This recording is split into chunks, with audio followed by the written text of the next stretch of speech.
महात्मा बुद्ध की जीवनी, उनकी शिक्षाएं, उपनिषद क्या है, महर्षि जाबाली, पाणिनि की अष्टाध्यायी, इन सारी बातों पर चर्चा करने के बाद में अब हम आगे बढ़ रहे हैं जैन धर्म की ओर। जैन शब्द जिन से निकला है। जैन शब्द निकला है जिन से, और जिन का मतलब होता है विजेता। और विजेता कैसा? युद्धों का विजेता नहीं, अपने इंद्रियों का विजेता, जिसने अपने शरीर पर, जिसने अपने मन को वश में कर लिया हो, जिसने अपनी भावनाओं को काबू में कर लिया हो, वो विजेता है। बात करते हैं हम जैन धर्म की। जैन धर्म पे बात करने से पहले मैं 24 लोगों के नाम लूंगा। आदि, अजीत, संभव, अभिनंदन, सुमति, पद्म, सुपाठ, सरचंद्र, सुविधि, शीतल, श्रेयांश, वासु, विमल, अनंत, धर्म, शांति, कुंथु, हर, मल्ली, मुनि, नेमी, नमी, महावीर स्वामी। 24 लोग, 24 तीर्थंकर जैन धर्म के। अब देखिए, शुरू करते हैं हम जैन धर्म के संस्थापक से। जैन धर्म की जो संस्थापक है, जैन धर्म के संस्थापक और प्रथम तीर्थंकर, संस्थापक तथा प्रथम तीर्थंकर भगवान आदिनाथ को माना जाता है। भगवान आदिनाथ, या इनका एक और नाम है ऋषभदेव। जो जैन धर्म को मानते हैं उनको ज्यादा पता है। ये जैन धर्म की स्थापना करने वाले और संस्थापक कह सकते हैं इनको प्रथम तीर्थंकर।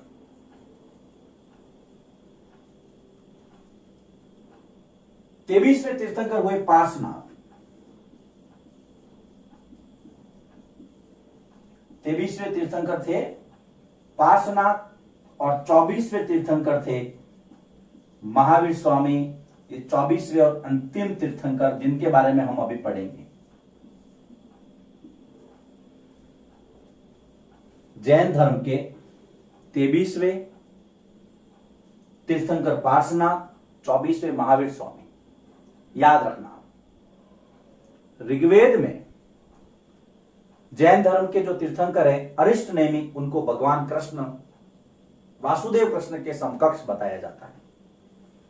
लेकिन हम बात करेंगे यहां पर मुख्य रूप से महावीर स्वामी की, तो हम सीधे सीधे महावीर स्वामी पर आ जाते हैं। महावीर स्वामी जन्म से ये भी क्षत्रिय थे, लेकिन भगवान बुद्ध की तरह इनको भी बहुत सारे प्रश्नों के जवाब जानने थे, और उन लोगों को जवाब देना था जो धर्म के नाम पर पाखंड फैला रहे थे।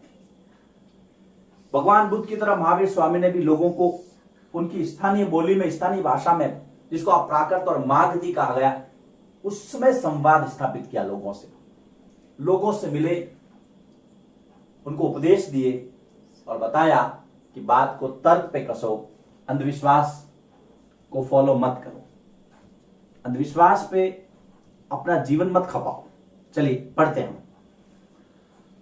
महावीर स्वामी का सबसे पहले जन्म 540 ईसा पूर्व। याद रखना, वो 563 ईसा पूर्व थे, 540 ईसा पूर्व थे, तो बड़े कौन हुए? भगवान बुद्ध हुए, क्योंकि ईसा पूर्व उल्टा चलता है। याद रखना, 540 ईसा पूर्व वैशाली के निकट कुंड ग्राम में, वैशाली के निकट कुंड ग्राम में हुआ। उनका हुआ था लुंबिनी गांव में, इनका हुआ कुंड ग्राम में। याद रखना, दोनों की तुलना करते हुए पढ़ेंगे, आपको ज्यादा समझ में आएगा। ये ज्ञात्रक कुल के क्षत्रिय थे महावीर स्वामी, ज्ञात्रक कुल के क्षत्रिय। याद रखना, इनके बचपन का नाम था वर्धमान। बचपन का नाम वर्धमान। पिता सिद्धार्थ भगवान बुद्ध के बचपन का नाम सिद्धार्थ था, लेकिन इनके पिता का नाम सिद्धार्थ है। माता त्रिशला, उनकी माता थी महामाया, इनकी माता त्रिशला। यह लिच्छवी वंश की थी, याद रखना, लिच्छवी वंश। हाँ, लिच्छवी मैंने सही नहीं लिखा, इसको सही कर देता हूं मैं। जब आप सही नहीं लिखते हैं तो आपको समझ में आ जाता है धीरे धीरे। लिच्छवी, अब सही लिखा है। तो पिता सिद्धार्थ, माता त्रिशला, लिच्छवी वंश की थी। पत्नी यशोदा, पत्नी यशोदा, महात्मा बुद्ध की यशोधरा और ये यशोदा, मिक्स मत कर देना, तुलना करते हुए पढ़ रहे हैं। महात्मा बुद्ध के एक पुत्र था, लेकिन यहां इनकी एक पुत्री थी, अन्योजमा प्रियदर्शिनी, जिसको प्रियदर्शिनी कहा जाता है, प्रियदर्शिनी। और दामाद जामिल, कहीं कहीं जामाली भी आता है, कहीं कहीं जामिल भी आता है। और ये महावीर स्वामी का प्रथम शिष्य था।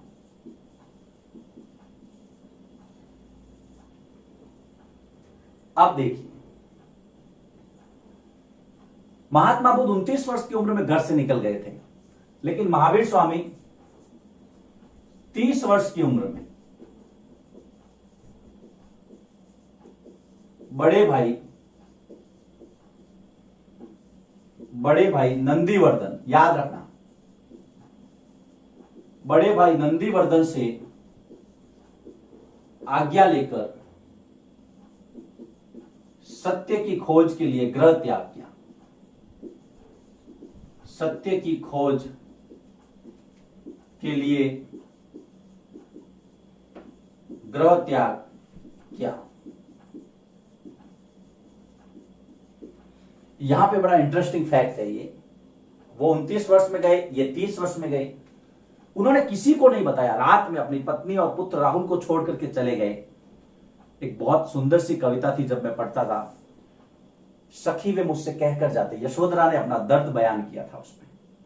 लेकिन यहां पर इन्होंने अपने भाई को बताया नंदीवर्धन से कि मैं जा रहा हूं सत्य की खोज के लिए, गृह त्याग कर रहा हूं।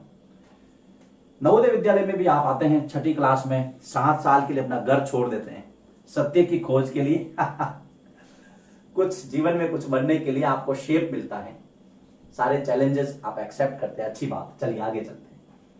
30 साल की उम्र में घर त्याग किया महावीर स्वामी ने। 12 साल कठिन तपस्या, उन्होंने 6 वर्ष की थी भगवान बुद्ध ने, लेकिन इन्होंने 12 वर्ष की कठिन तपस्या के बाद, 12 वर्ष तपस्या के बाद जरम्बिक गांव में, याद रखना नाम का नाम, जरम्बिक गांव, रिजुपालिका नदी, वो थी पुनपुन नदी, ये है रिजुपालिका। रिजुपालिका नदी के तट पर, याद रखना, वो था पीपल का वृक्ष, ये था साल का वृक्ष। साल के वृक्ष के नीचे महावीर स्वामी को ज्ञान प्राप्त हुआ, ज्ञान प्राप्ति। देखिए, तुलना करते हुए चलेंगे तो आपको समझ में आएगा। ज्ञान प्राप्ति के बाद में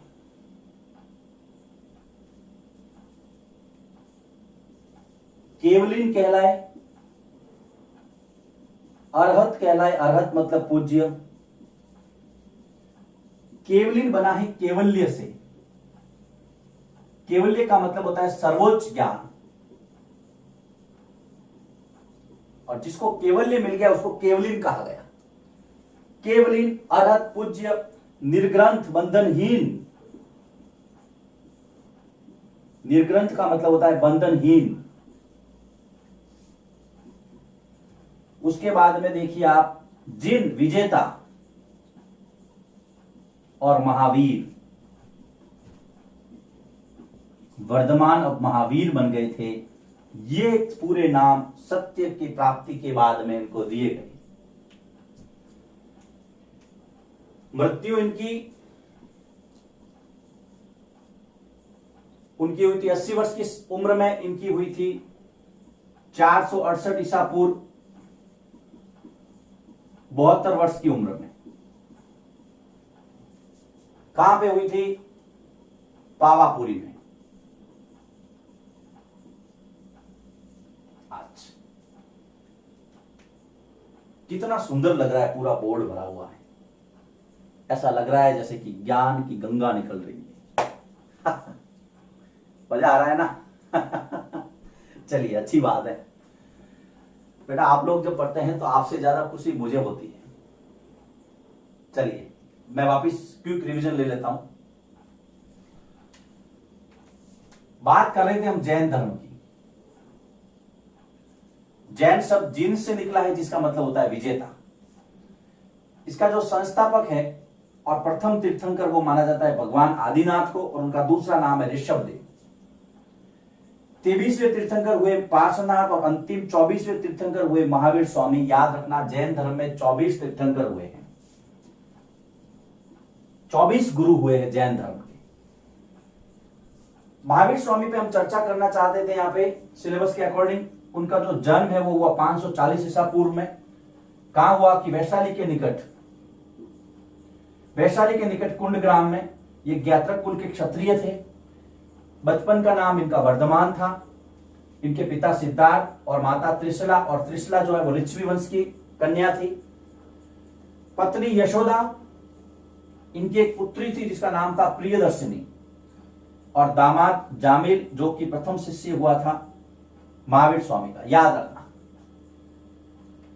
उसके बाद में हम बात करते हैं कि 30 वर्ष की उम्र में अपने बड़े भाई नंदीवर्धन से इन्होंने आज्ञा ली, सत्य की खोज के लिए घर को छोड़ा। 12 वर्ष इन्होंने तपस्या की, और जम्बी गांव में ऋजुपालिका नदी के तट पर साल के वृक्ष के नीचे इनको ज्ञान प्राप्त हुआ। और ज्ञान प्राप्ति के बाद इनके केवलीन, अरहत, पूज्य, निर्ग्रंथ, बंधनहीन, जिन विजेता और महावीर कहलाए, केवलीन बना है। केवल्य से मतलब होता है सर्वोच्च ज्ञान। इनकी मृत्यु हुई 468 ईसा पूर्व 72 साल की उम्र में। जगह थी पावापुरी। देखिए, बहुत मजेदार चीज है, इसका स्क्रीनशॉट लेके रखना, काम आएगा। अब हम महावीर स्वामी के जीवन के बाद में बात करेंगे जैन धर्म की शिक्षाओं के बारे में। लिखिए इसको, फिर मैं आगे बढ़ता हूं।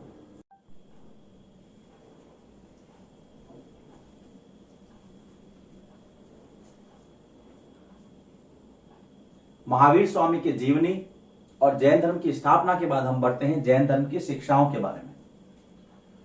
तो इनकी जो शिक्षा है वो जैन साहित्य के अंदर लिखी गई है, और जैन साहित्य को आगम कहा जाता है। जैन साहित्य को आगम कहा जाता है। ये बात आप, जैसे कि बौद्ध धर्म हम त्रिपिटक पढ़े थे, यहां पर आपको आगम में सारी जानकारी मिलेगी। जैन साहित्य आगम है। इसका जो संकलन है वो 513 ईस्वी में, जैन साहित्य का संकलन मतलब अलग अलग जगह लिखे गए थे, उनको एक जगह लाया गया। जैन साहित्य का संकलन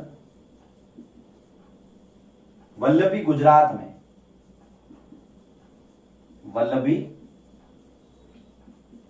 वल्लभी के अंदर 513 ईस्वी में, याद रखना इसको, 513 ईस्वी में किया गया। 513 ईस्वी में दूसरी जैन संगति में किया गया।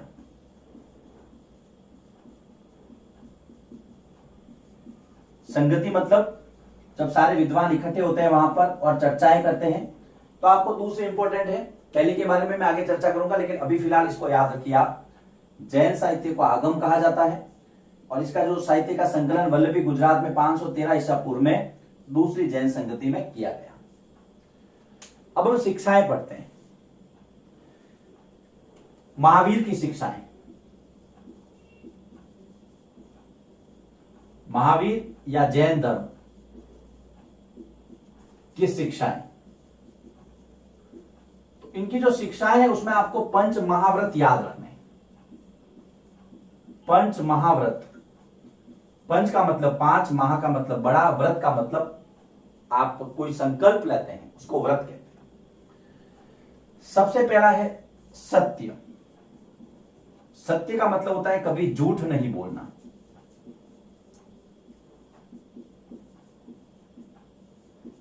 उसके बाद में अहिंसा। अहिंसा का मतलब होता है किसी भी जीव को नहीं सताना, किसी भी जीव को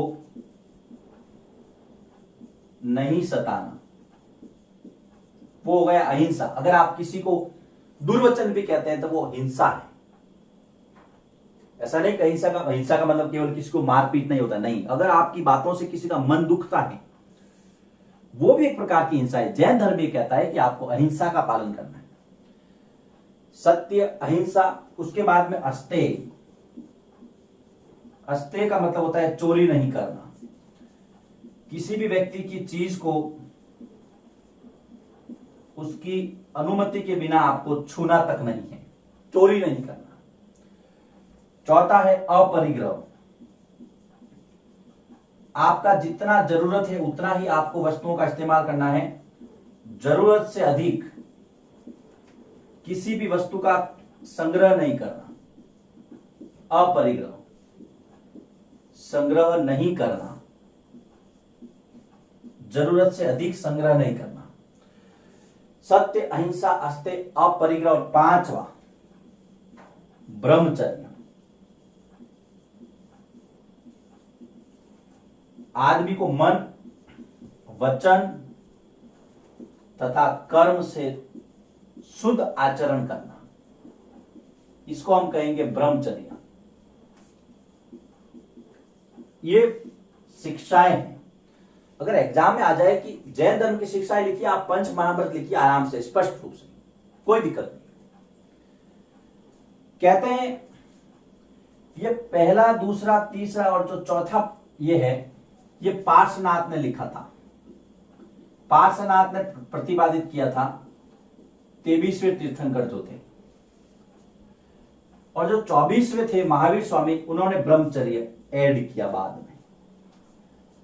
ये आपको ध्यान रखना, ये महावीर स्वामी ने बाद में ऐड किया। ये चारों जो है पहले प्रतिपादित किए थे पार्श्वनाथ ने, जो कि 23वें तीर्थंकर थे। अब देखिए, जैन धर्म के लिए जिन लोगों ने घर छोड़ दिया, आपने देखा होगा जैन धर्म में दो तरह के साधु होते हैं, एक श्वेतांबर, एक दिगंबर। श्वेतांबर जो सफेद वस्त्र धारण करते हैं, मुंह पे पट्टी रखते हैं, वो इसलिए जिससे कि जीव जंतु जो है, कीड़े मकोड़े, वो मरे नहीं।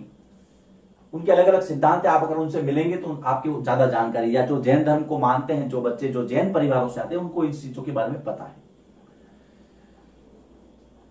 जिन लोगों ने जैन धर्म के लिए घर छोड़ दिया, जो पुरुष थे वो कहलाए भिक्षु, और जो स्त्रियां थी वो कहलाई भिक्षुणी। जैन धर्म के लिए ग्रह त्याग करने वाले पुरुष और स्त्री आपको ध्यान में रखना है। प्रश्न आता है भिक्षु भिक्षुणी क्या है, तो आपको पता रखना है जैन धर्म के लिए ग्रह त्याग करने वाले जो पुरुष थे उनको कहा गया भिक्षु, जो स्त्रियां थी उनको कहा गया भिक्षु भिक्षुणी। जैन धर्म अपनाने वाले में सबसे ज्यादा थे व्यापारी। आप देख लो आज जो व्यापारी वर्ग है उसमें जैन ज्यादा है, लेकिन जो जैन धर्म अपना नहीं पाए वो थे किसान। किसानों ने जैन धर्म को नहीं अपनाया। क्यों नहीं अपनाया? क्योंकि जब वो खेती का काम करते हैं तो बहुत सारे कीड़े मकोड़े मर जाते हैं, तो हिंसा होती है, तो जैन धर्म के सिद्धांतों के विपरीत है, तो उन्होंने जैन धर्म नहीं अपनाया। लेकिन व्यापारियों ने इसको ज्यादा अपनाया। कहां कहां इसका फैलाव हुआ देखिए, मैं यहां लिखता हूं, उत्तर भारत में तो फैला ही है। उत्तर भारत में हर जगह आपको जैन धर्म के अनुयायी मिलेंगे। उसके अलावा गुजरात के अंदर, पश्चिमी भारत में, दक्षिण भारत में भी ये तमिलनाडु के अंदर विशेष रूप से फैला। जब आप मौर्य काल पढ़ेंगे तो हम इस पे ज्यादा और चर्चा करेंगे। कर्नाटक में, ये दक्षिण भारत के कुछ क्षेत्र थे। तो प्रश्न आ सकता है भारत के किन किन हिस्सों में जैन धर्म ज्यादा फैला? उत्तर भारत, गुजरात, तमिलनाडु, कर्नाटक। गुजरात में तो देखिए वल्लभी के अंदर संगति हुई थी दूसरी। इतना सा आपके सिलेबस में जैन धर्म के बारे में दिया गया है। भगवान महावीर स्वामी, उनकी जीवनी, उनकी शिक्षाएं और जैन धर्म से संबंधित कुछ और छोटी मोटी बातें जो मैंने आपको बताई, आपको पता रखना है। यहां पर यह वीडियो समाप्त होता है। अगले वीडियो में हम चर्चा करेंगे संघ और विहार क्या है।